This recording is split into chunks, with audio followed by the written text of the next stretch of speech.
Merci d'être encore ici. Donc maintenant qu'on a parlé un petit peu de la mise en contexte des services intégrés, on va rentrer dans le vif du sujet, à savoir, mais qu'est-ce que c'est les services intégrés? Donc dans le rapport Rebâtir la confiance, on parle de l'importance de mieux intégrer les services, de briser les silos, de miser sur la concertation et la collaboration tout au long de son document, et encore plus dans le chapitre 3. Donc voici une définition qui provient du rapport. L'intégration des services vise à lier l'ensemble des partenaires socio-sanitaires et judiciaires afin de coordonner la réponse aux besoins des personnes victimes en mettant ces dernières au cœur du réseau de partenaires. L'intégration des services, c'est pas un concept qui est nouveau en soi. Il est discuté depuis plus de 30 ans au sein du réseau de la santé et des services sociaux. Je vais vous lire ici une seconde définition de l'intégration des services. L'intégration se définit comme un ensemble de techniques et de modèles d'organisation conçus pour la transmission d'informations, la coordination et la collaboration à l'intérieur et entre les secteurs de traitement. La signification du terme intégré est bien spécifique. Il signifie en effet relier le système de la santé à l'ensemble des services, par exemple sociaux ou médico-sociaux, dans la perspective d'accroître la qualité des soins et de la satisfaction des usagers. Finalement, si on résume, l'intégration de services, c'est de mettre tout le monde en lien et de faire le travail de contact pour ne pas l'imposer aux personnes victimes parce qu'il ne devrait pas lui incomber ou lui appartenir. Il s'agit d'organiser notre travail autour, pour et avec les personnes victimes et survivantes. Pour vous parler un petit peu de la structure de gouvernance de ce projet d'intégration des services, c'est un projet qui est porté par le ministère de la Justice du Québec et le ministère de la Santé et des Services sociaux du Québec. C'est donc ensemble que les deux ministères ont établi un cadre de référence, les standards nationaux, dont je vais vous parler tout de suite après. Ensuite, ils ont mis en place des conseillers conseillères en implantation des services intégrés, le tout pour assurer l'arrimage entre le terrain et les plus hautes sphères, et un comité national pour assurer l'harmonisation des services et le partage d'expériences dans tout le Québec. Un comité local d'intégration des services, le CLIS, est formé dans chacun des territoires visés par le déploiement. Et enfin, une coordination locale est nommée, donc moi pour le district judiciaire de Laval. Et ça, c'est parce que le territoire de la province est grand et que les besoins ne sont pas partout les mêmes. Donc, par exemple, en zone urbaine versus en zone rurale, les besoins ne vont pas nécessairement être exactement les mêmes. Comme promis, un petit mot sur le cadre des références qui est produit par le MJQ et le M3S. C'est un document qui s'intitule Standards nationaux pour l'intégration de services en matière de violences sexuelles et de violences conjugales. Son objectif, c'est de nommer les grandes orientations poursuivies par le projet. On peut départager les standards nationaux finalement en 3 grandes familles. Le premier groupe, la première famille, s'articule autour des services et de leurs fondements.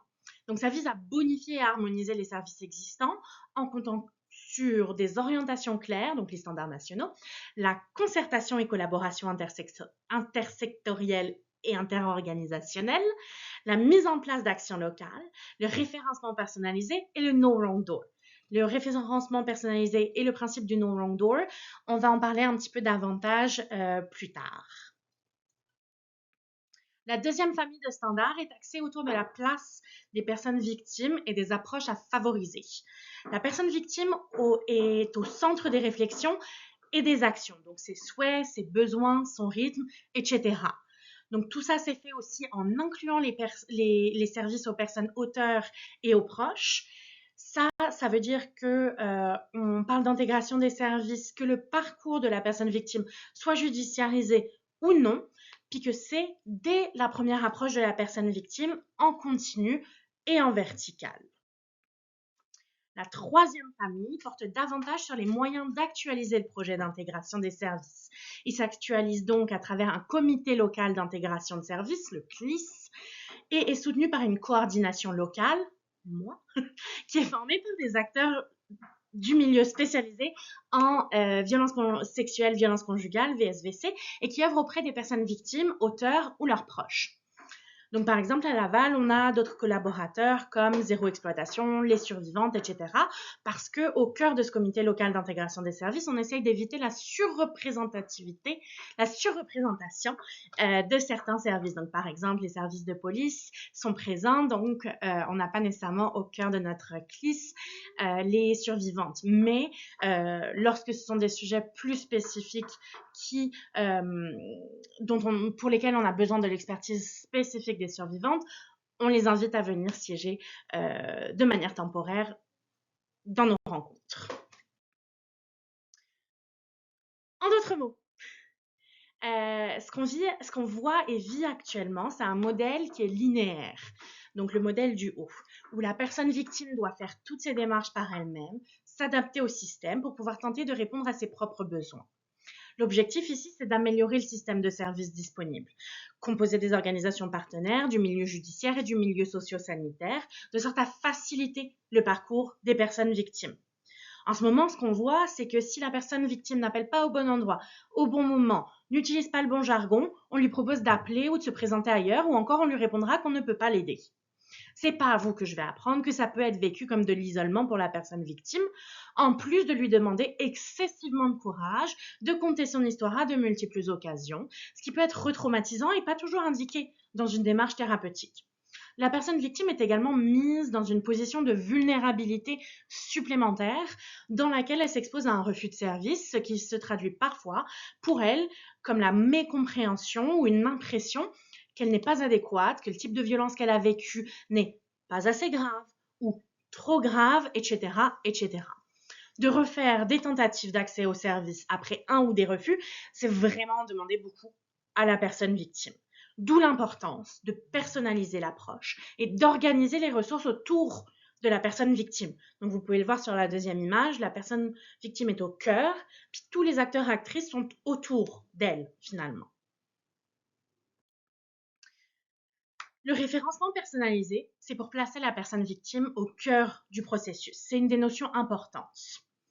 On parle ici d'une image finalement où on voit que la personne victime marche côte à côte de l'intervenant-intervenante qui est avec. Vous le savez probablement, en intervention, il y a différentes images généralement qui sont montrées, une avec des pas, une intervenante, un intervenant qui marche en avant de la personne victime pour lui montrer le chemin. Il y en a une où c'est l'intervenant-intervenante qui marche en arrière de la personne victime pour la retenir au cas où elle tombe. Mais là, c'est ça. Comme je vous dis, on parle vraiment de marcher côte à côte. On parle des notions de faire avec et faire pour la personne victime, d'actions concertées, donc avec les autres partenaires du réseau. On parle d'un plan personnalisé avec des pratiques harmonisées et beaucoup de collaboration entre les différentes organisations. En bref, le référencement personnalisé se rapporte au fait d'effectuer, en tant qu'intervenant-intervenante, une approche auprès d'une ressource ou d'un service, contact téléphonique, courriel, rencontre en personne, etc., en présence ou non de la personne victime. Le consentement demeure à prévaloir et la personne victime est experte de son propre vécu, son rythme et ses besoins et ses envies sont au cœur de la logique. On évite que la personne ne se confronte à des portes fermées.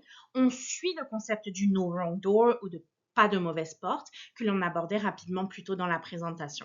Il s'agit du fait que la personne victime, mais aussi la personne autrice ou les proches, dès lors que les VSVC sont abordés, elles sont au bon endroit. Elles vont recevoir du support, du soutien, de l'orientation. Donc ça, c'est pour les services intégrés. Comme je vous disais tantôt, on a les services intégrés, on a le tribunal spécialisé. On va maintenant parler du tribunal spécialisé.